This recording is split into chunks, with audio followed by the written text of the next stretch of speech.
শনিবারে ঝিটকা হাটের দৃশ্য। এটা হলো ঝিটকা বাস স্ট্যান্ড।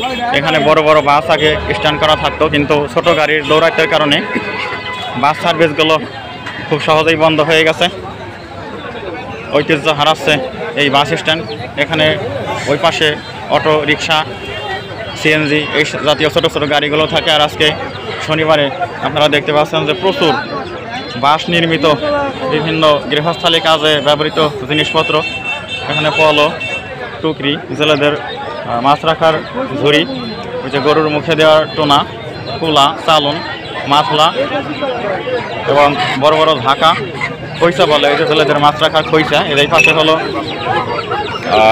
হাঁস মুরগি, খরগোশ, কবুতর, এসব প্রাণীর মার্কেট। ওই দোকানে আমি পাখি দেখতে পাচ্ছি, হলুদ দুটো পাখি, অত্যন্ত সুন্দর দুটো পাখি খাঁচার ভিতরে দেখতে পাচ্ছি। দেখুন কত সুন্দর দুটো পাখি খাঁচার মধ্যে, খুব মায়া মমতায় দোকানে একে অন্যের সাথে ভালোবাসা প্রকাশ করে যাচ্ছে।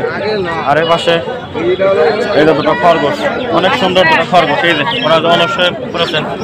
খরগোশ সাধারণত অনেক নরম প্রাণী, এরা নিজেদেরকে স্মার্ট হিসেবেই লোকের সামনে অ্যাপিয়ার হয়ে থাকে এবং প্রাকৃতিক নরম, বডি অনেক নরম, তুলতুলে নরম একেবারে। এই যে এর পাশে দেখাচ্ছি আমি।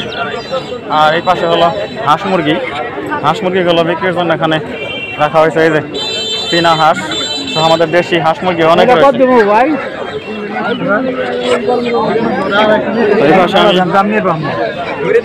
এখানে দেখা যাচ্ছে যে কিছু দেশি মোরগ মুরগি, বাচ্চা আকারে অনেক ছোট।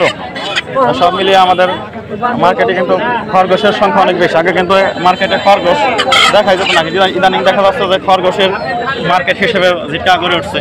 এই যে কি সুন্দর, এই যে আমাদের দিকে ভিডিও করছে, মোবাইলের দিকে তাকাচ্ছে, মনে হয় আমার মোবাইল চাচ্ছে, দেখে নাকি? ওই যে ওইটা কিন্তু অলসের মতো পরে রয়েছে, হয়তো ঠান্ডা লাগছে মনে, এরকম একটা কন্ডিশন। যাই হোক অনেক সুন্দর, কিছু হয় নাই, এমনি আর কি, মানে অবসর যাপন করছে আর কি। ধন্যবাদ। তারপরে এদের পাশে খাঁচায় এই যে আমরা কবুতর দেখতে পাচ্ছি, কবুতরের মার্কেট, অনেক কবুতর। এই যে খাঁচা ভর্তি অনেক কবুতর।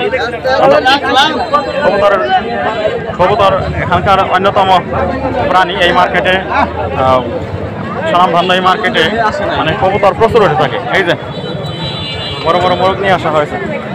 ধন্যবাদ সবাইকে। আর এই পাশে এটা বড় বৃক্ষ, এটা বড় হলে ছায়া বর্ধন করবে সবার মাঝে। ধন্যবাদ।